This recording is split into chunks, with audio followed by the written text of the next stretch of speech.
Hello everyone. Self effects here.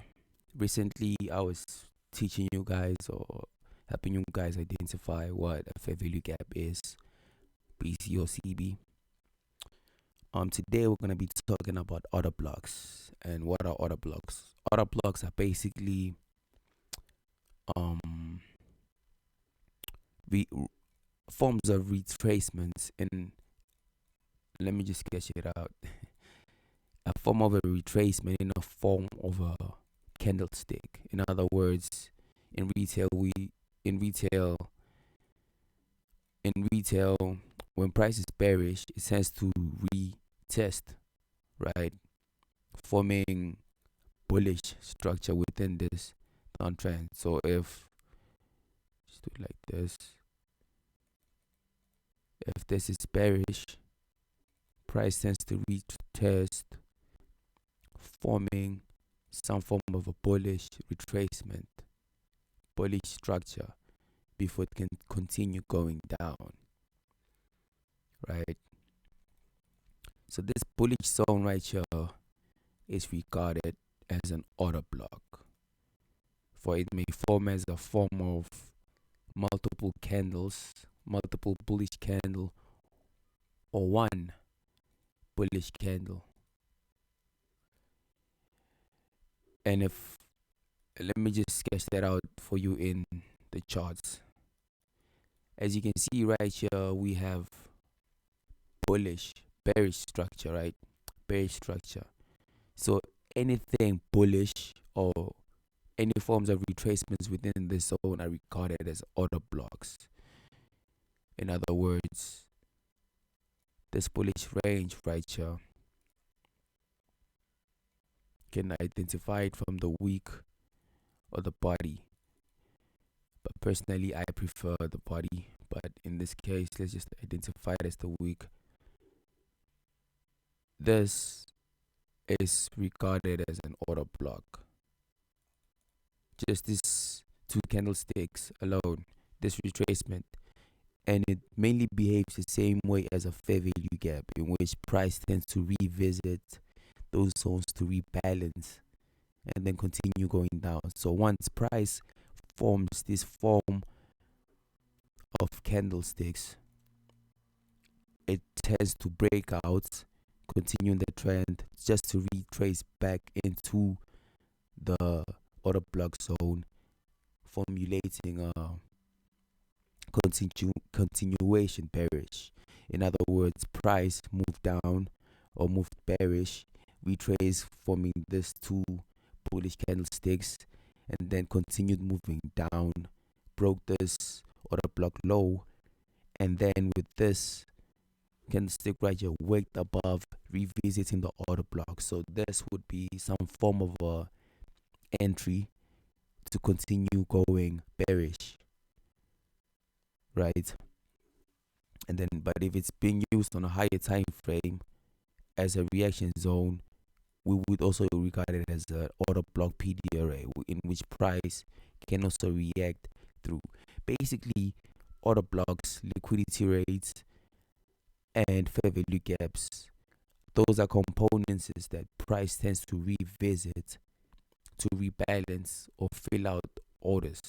In other words, price targets sell side and buy side liquidity to rebalance itself, and then it targets fair value gaps to rebalance itself to initiate or indicate some form of a continuation, right? Same as fair value gaps. So currently, as you can see right here, we've got this price right here. Price was bearish. Price created this retracement right here. It's our current retracement.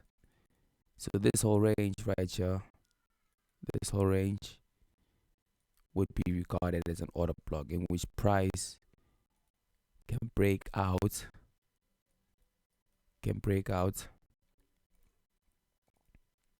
to revisit the zone, and then we would utilize this zone as a form of an entry,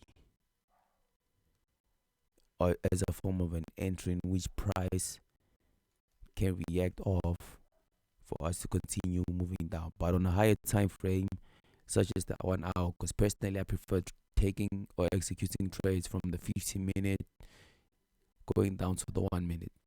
We would use this whole zone as an order block, in which once price breaks out of on a lower time frame, would anticipate price revisiting this zone and then forming some form of a continuation structure or an order block within an order block type thing, whereby price here would potentially be revisiting an additional order block just to continue bearish. Would that make sense? So like now I'm just gonna sketch out a few more examples just for you to understand fully on recent data. So currently on GBP USD on the 15-minute time frame, and I'm gonna suggest you pause the video and try identifying order block zones or order blocks that you can see the price revisited. So 5, 4, 3, 2, 1. Okay, our first order block in which price reacted would be this bearish retracement. For price was bullish, retraced back, creating this order block zone right here, broke out of the order block's high and then retested the zone, making us identify a potential movement bullish, right? So that's our first order block that we were able to identify. Our second one is more the same within the same zone, which is within this zone. This is our first order block. This one is our second, in which price formed this order block right here, and then price revisited the zone right here.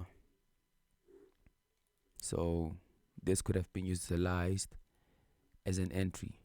And bear in mind, order blocks are only regarded still valid when they are not fully violated. In other words, if price was to continue going down and violates the order block's low, we regard this order block as non-valid.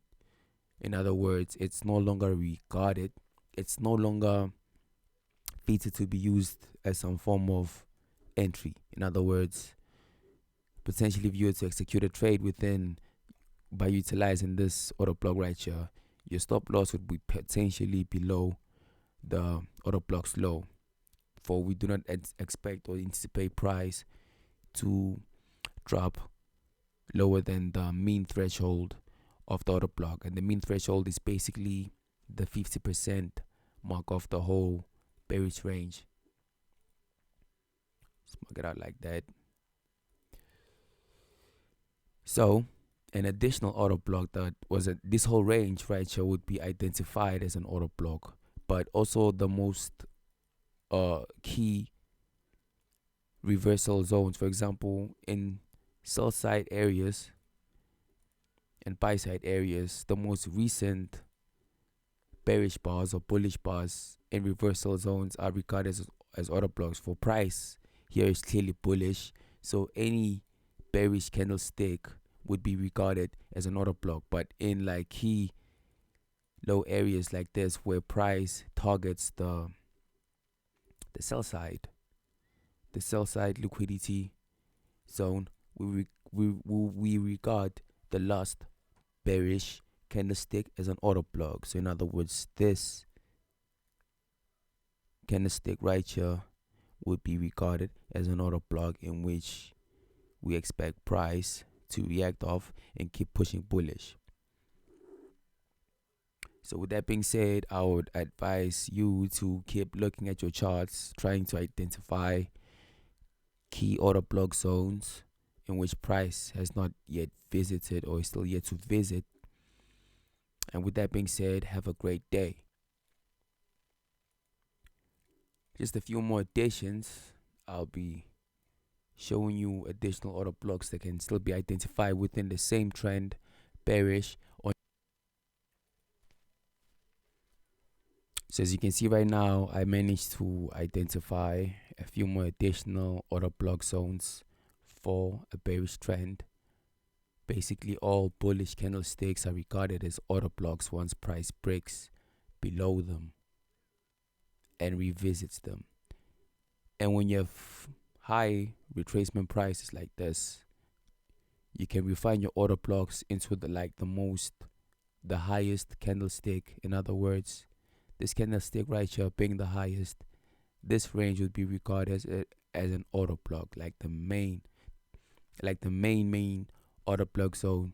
So in this zone, this candlestick is basically the highest, so its whole range would be regarded as an order block in which price can tend to revisit. With that being said, everybody have a great day, have a great night.